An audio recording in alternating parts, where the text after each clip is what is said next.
Hello and welcome to my channel, I Win to Lose Gaming. After 652 days since Genshin Impact's release, we finally have a male Catalyst user. In today's video, we'll be taking a look at a Constellation 0 Shikanoin Heizou using the 4-star Catalysts, the Dodoco Tales, and the Widsith.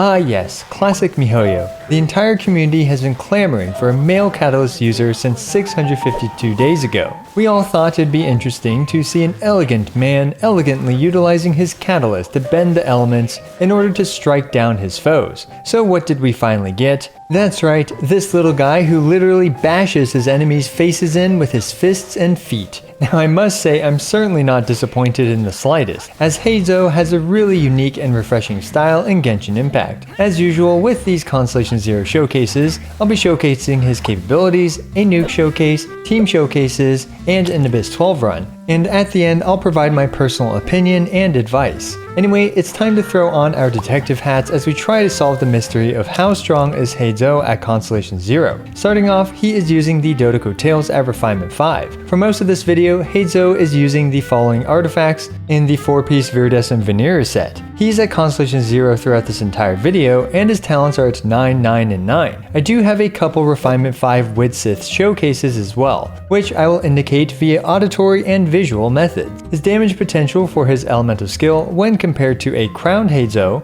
is at a respectable 72%. Let's kick things off with Heizou's normal attacks, Fudo style martial arts.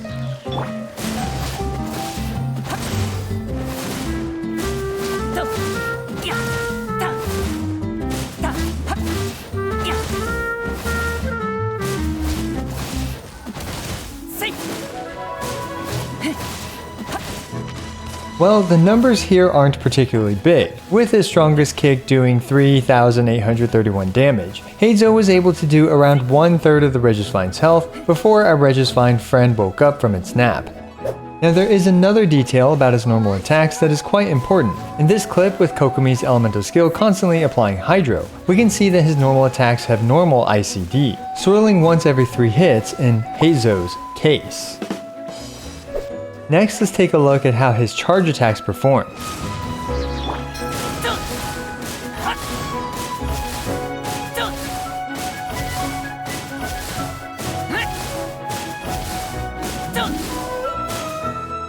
Thanks to the buff from the Dodoco Tales providing both 32% additional charge attack damage after a normal attack hits, and a 16% attack buff after a charge attack hits, Heizou's backflips are doing 5,656 damage each. What's notable about them is how fast they are, and Heizou was able to take out a little more than half of the Regisvine's health with this charge attack spam.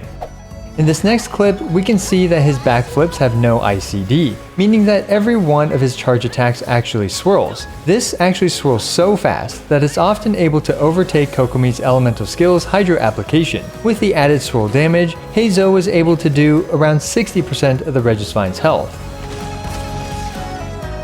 Let's glide on over to his elemental skill, Heartstopper Strike.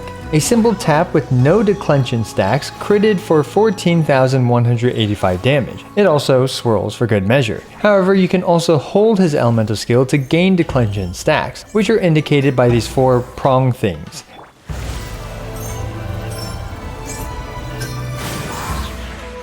At the maximum of 4 stacks, Heizou unleashes a fully charged Heartstopper Strike, which did a fairly respectable 35,464 damage.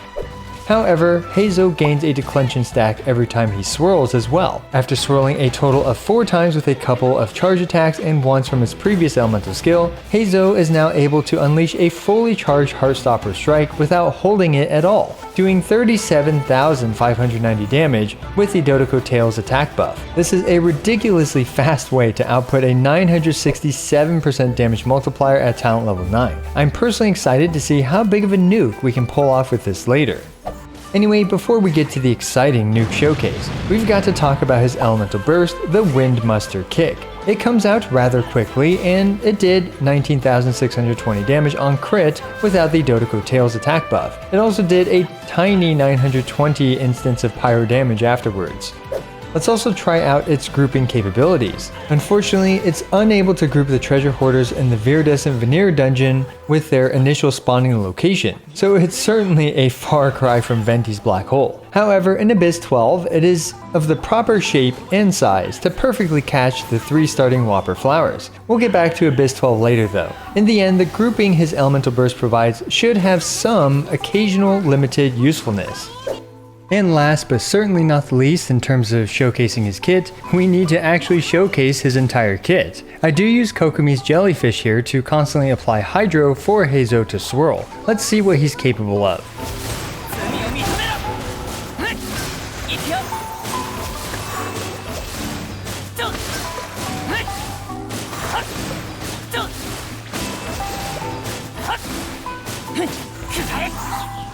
Since he started off with no declension stacks, I had to swirl 4 times before performing his first elemental skill. Then it was just charge attack spam until our Regisfine friend had had enough of this cruel world. Overall, this is a pretty respectable performance from a Constellation 0 4-star character with a free-to-play friendly event weapon. Alright, now it's finally time for the part of the video that I'm personally most excited for, the Nuke showcase with the Widsith. Here I have a pure damage focused crit fish build, and a refinement 5 Widsith. Let's see how hard his elemental skill can hit.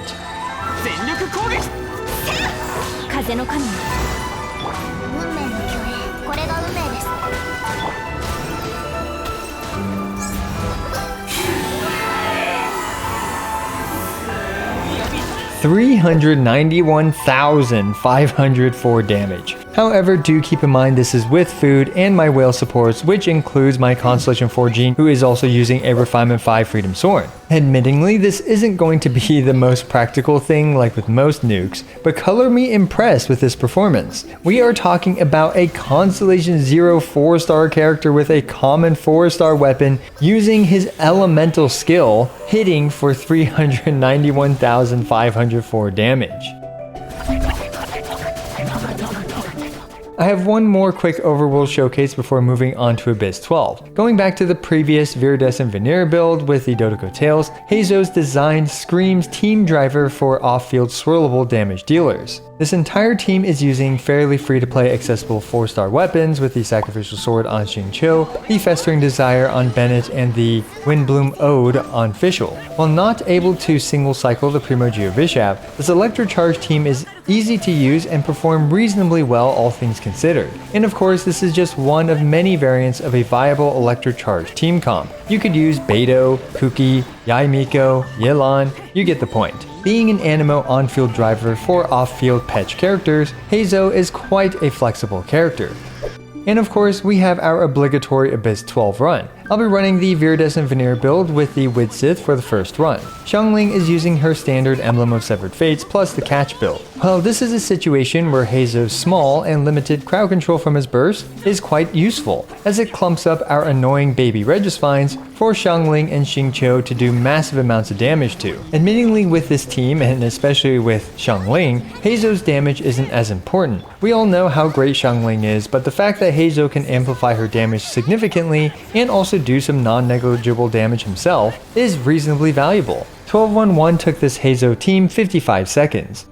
Next is 12-2-1, which is a really pyro-favored chamber. Anyway, with some lucky grouping at the beginning, along with Heizou frequently swirling cryo on the enemies, this team makes short work of the first wave. Full disclaimer, I did redo these chambers to start with full energy at the beginning. This team makes short work of 12-2-1 in 38 seconds. 12-3-1 is just a slaughter of 2 innocent baby Vishaps.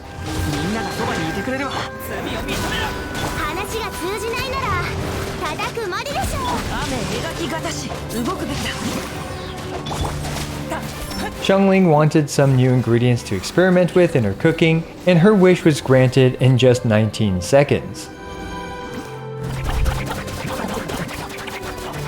I also did an Abyss 12 top half run with the Dodoco Tales on Heizou and Electrocharge team. Sadly, Electrocharge is much worse than Xiangling in the top half of Abyss 12 for this specific Abyss rotation. But even then, the Electrocharge team was able to perform its duties just fine and still completed every chamber in well under 90 seconds. Anyway, this is where, as usual, I share some of my opinions on the new character. Heizou is an interesting 4-star character with an impressive potential nuke on his elemental skill. To be completely honest, I think there's a lot of overlap between him and Sucrose. They both provide elemental mastery to the team, they both are catalyst users, and they both have some grouping capabilities. However, for damage amplification purposes, I think the clear winner there is Sucrose. And for damage per thumbnail capabilities, Heizou is unquestionably the way to go. I can also see Heizou getting noticeably better with his constellations, further increasing his personal damage. Ultimately, Heizou is looking to be a reasonably viable on-field driver for Pyro, Electro, Cryo, and Hydro off-field